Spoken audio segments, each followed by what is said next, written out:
तो finally guys मु room पहुंच सारी ड्यूटी करी।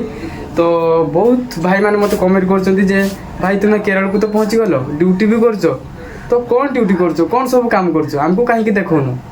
तो भाई मैंने देखे भी पर ठीक अच्छे आज तुमको कहि कौन सब काम करमती काम कर सब कहि ठीक अच्छे मुझे बैगटा आगे रखे ठीक अच्छे। भाई मैंने आपण मैंने निहाती भावुवे ମୁଁ କୋଉଠି କମ୍ପାନୀରେ କାମ କରୁଛି ନା ଭାଇ କମ୍ପାନୀ ନା ଏଇଟା ଗୋଟେ ଗାର୍ଡେନ ଭଳିଆ।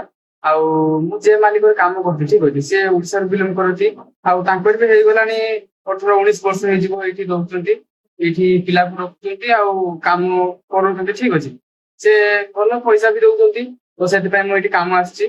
ଆଉ ଆଗରୁ ବି କାମ ଆସିଥିଲି 5-6 ମାସ କାମ କରିକି ଯାଇଛି ଆଉ ଆସିଛି ଠିକ ଅଛି। ଆଉ ଆଜି କାମ ଯାଇଥିଲି ଆଜି ମାନେ ଆଜି ମୋର ହଉଛି ଦ୍ୱିତୀୟ ଦିନ ଠିକ ଅଛି କାମର ଦ୍ୱିତୀୟ ଦିନ ଆଉ କାମ କରିକି ଆସିଲି।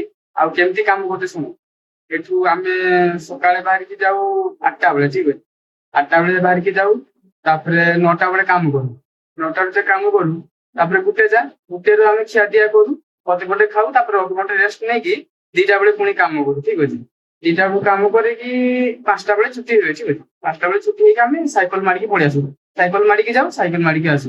ଆଉ କାମ ହଉଛି ଗାର୍ଡେନ ରେ ଯେମିତି ଘାସ କାଟା ଘାସ ବାଛା ବଡ ବଡ ଘାସ ହେଇଥାଏ ସେଟାକୁ ଉପଡା ହୁଏ ଆଉ ଗଛରେ ପାଣି ଦିଆହବ ଗଛ ସାଇଜ କରାହବ ଡିଜାଇନ କରାହବ ଏଇ ସବୁ କାମ ଠିକ ଅଛି ବୋର୍ଡ ପଞ୍ଜି ଦେଇଥାନ୍ତି ସେଗାରେ ଆମେ ସାଇଜ କରୁ ବଢିଆ ବି ଲାଗେ କାମ ଠିକ ଅଛି ଫାଷ୍ଟ ଫାଷ୍ଟ ସେମିତି ଅଡୁଆ ଲାଗିବ ତାପରେ ତମକୁ ଠିକ ହେଇଯିବ।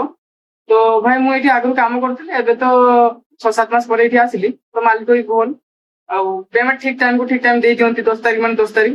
ଆଉ ଏମିତି ଜାଗା ଗୋଟେ ଯାଇଥିଲି ମୁଁ ଭାଇ 12 ଘଣ୍ଟା କାମ କରିକି ବି ପଇସା ଠିକ ସେ ପାଉଥିବିନି ଏଇଠି ଭାଇ ଠିକ ପଇସା ବି ଦଉଛନ୍ତି ମାଲିକ ବି ବହୁତ ଭଲ ଠିକ ଅଛି। ତ ଭାଇ ମାନେ ଯାହାକୁ ଇଚ୍ଛା ଅଛି ସେ ଆସନ୍ତୁ ମୋ ସହିତ କାମ କରନ୍ତୁ ଯାହାକୁ ଆସିବାର ଇଚ୍ଛା ଅଛି କମେଣ୍ଟ କରିଦିଅନ୍ତୁ ଠିକ ଅଛି ତମକୁ ତମ ଜଗ ଭାଇ ନେଇ ଆସିବ।